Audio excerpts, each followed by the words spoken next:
Federalist 29, Concerning the Militia. From the Daily Advertiser, Thursday, January 10th, 1788. Hamilton. To the People of the State of New York.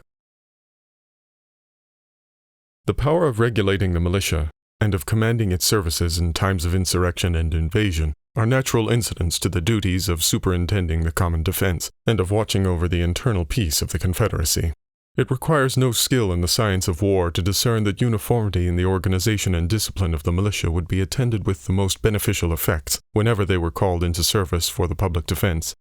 It would enable them to discharge the duties of the camp and of the field with mutual intelligence in concert, an advantage of peculiar moment in the operations of an army, and it would fit them much sooner to acquire the degree of proficiency in military functions, which would be essential to their usefulness. This desirable uniformity can only be accomplished by confiding the regulation of the militia to the direction of the national authority. It is, therefore, with the most evident propriety that the plan of the Convention proposes to empower the Union to provide for organizing, arming, and disciplining the militia, and for governing such part of them as may be employed in the service of the United States, reserving to the states respectively the appointment of the officers and the authority of training the militia according to the discipline prescribed by Congress. Of the different grounds which have been taken in opposition to the plan of the Convention, there is none that was so little to have been expected, or is so untenable in itself, as the one from which this particular provision has been attacked. If a well-regulated militia be the most natural defense of a free country, it ought certainly to be under the regulation and at the disposal of that body which is constituted the guardian of the national security. If standing armies are dangerous to liberty, an efficacious power over the militia, in the body to whose care the protection of the state is committed, ought, as far as possible, to take away the inducement and the pretext to such unfriendly institutions. If the federal government can command the aid of the militia in those emergencies which call for the military arm in support of the civil magistrate, it can the better dispense with the employment of a different kind of force. If it cannot avail itself of the former, it will be obliged to recur to the latter. To render an army unnecessary will be a more certain method of preventing its existence than 1,000 prohibitions upon paper. In order to cast an odium upon the power of calling forth the militia to execute the laws of the Union, it has been remarked that there is nowhere any provision in the proposed Constitution for calling out the posse comitatus to assist the magistrate in the execution of his duty, whence it has been inferred that military force was intended to be his only auxiliary. There is a striking incoherence in the objections which have appeared, and sometimes even from the same quarter, not much calculated to inspire a very favorable opinion of the sincerity or fair dealing of their authors. The same persons who tell us in one breath that the powers of the federal government will be despotic and unlimited, inform us in the next that it has not authority sufficient even to call out the posse comitatus. The latter, fortunately, is as much short of the truth as the former exceeds it. It would be as absurd to doubt that a right to pass all laws necessary and proper to execute its declared powers would include that of requiring the assistance of the citizens to the officers who may be entrusted with the execution of those laws, as it would be to believe that a right to enact laws necessary and proper for the imposition and collection of taxes would involve that of varying the rules of descent and of the alienation of landed property, or of abolishing the trial by jury in cases relating to it. It being therefore evident that the supposition of a want of power to require the aid of the posse comitatus is entirely destitute of color, it will follow that the conclusion which has been drawn from it, in its application to the authority of the federal government over the militia, is as uncandid as it is illogical. What reason could there be to infer that force was intended to be the sole instrument of authority, merely because there is a power to make use of it when necessary? What shall we think of the motives which could induce men of sense to reason in this matter? How shall we prevent a conflict between charity and judgment? By a curious refinement upon the spirit of republican jealousy, we are even taught to apprehend danger from the militia itself, in the hands of the federal government. It is observed that select corps may be formed, composed of the young and ardent, who may be rendered subservient to the views of arbitrary power.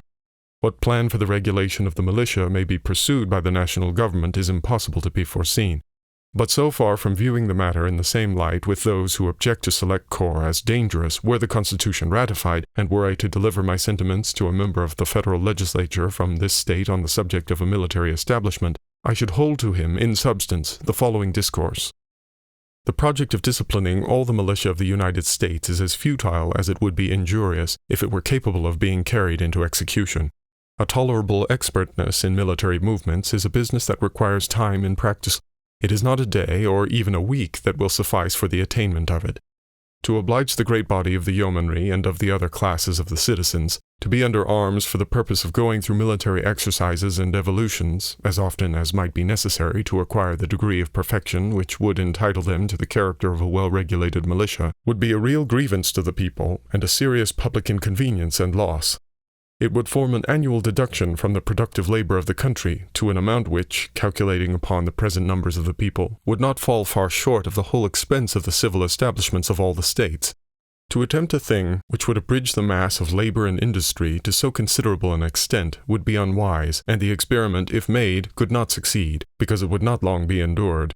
Little more can reasonably be aimed at with respect to the people at large than to have them properly armed and equipped. And in order to see that this be not neglected, it will be necessary to assemble them once or twice in the course of a year. But though the scheme of disciplining the whole nation must be abandoned as mischievous or impracticable, yet it is a matter of the utmost importance that a well-digested plan should, as soon as possible, be adopted for the proper establishment of the militia. The attention of the government ought particularly to be directed to the formation of a select corps of moderate extent upon such principles as will really fit them for service in case of need. By thus circumscribing the plan, it will be possible to have an excellent body of well-trained militia ready to take the field whenever the defense of the state shall require it. This will not only lessen the call for military establishments, but if circumstances should at any time oblige the government to form an army of any magnitude, that army can never be formidable to the liberties of the people, while there is a large body of citizens, little, if at all, inferior to them in discipline and the use of arms, who stand ready to defend their own rights and those of their fellow citizens. This appears to me the only substitute that can be devised for a standing army, and the best possible security against it, if it should exist.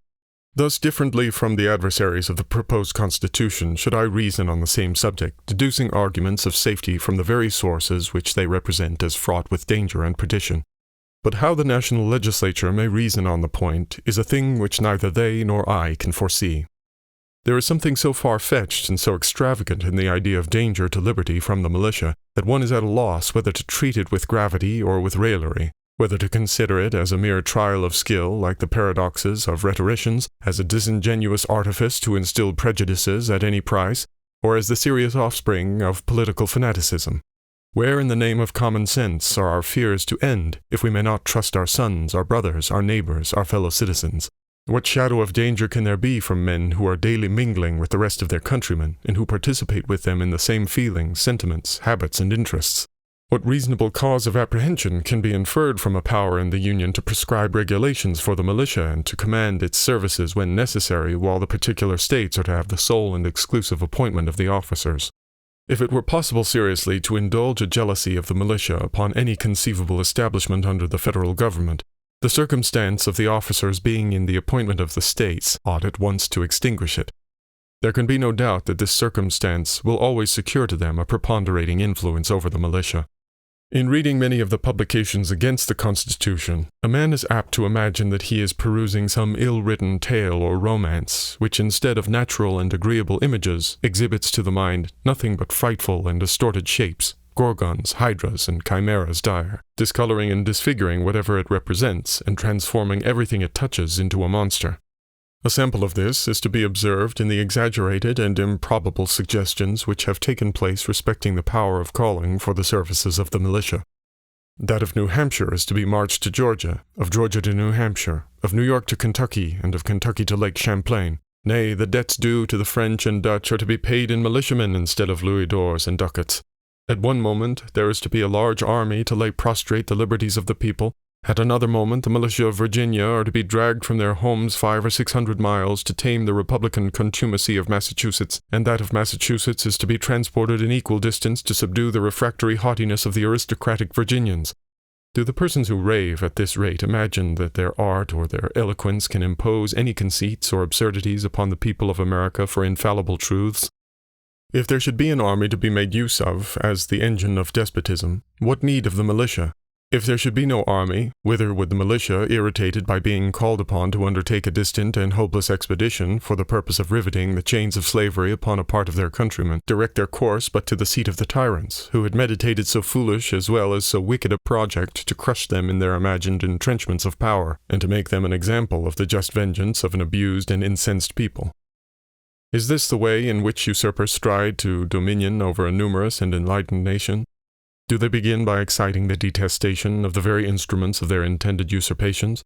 Do they usually commence their career by wanton and disgustful acts of power, calculated to answer no end but to draw upon themselves universal hatred and execration? Are suppositions of this sort the sober admonitions of discerning patriots to a discerning people, or are they the inflammatory ravings of incendiaries or distempered enthusiasts?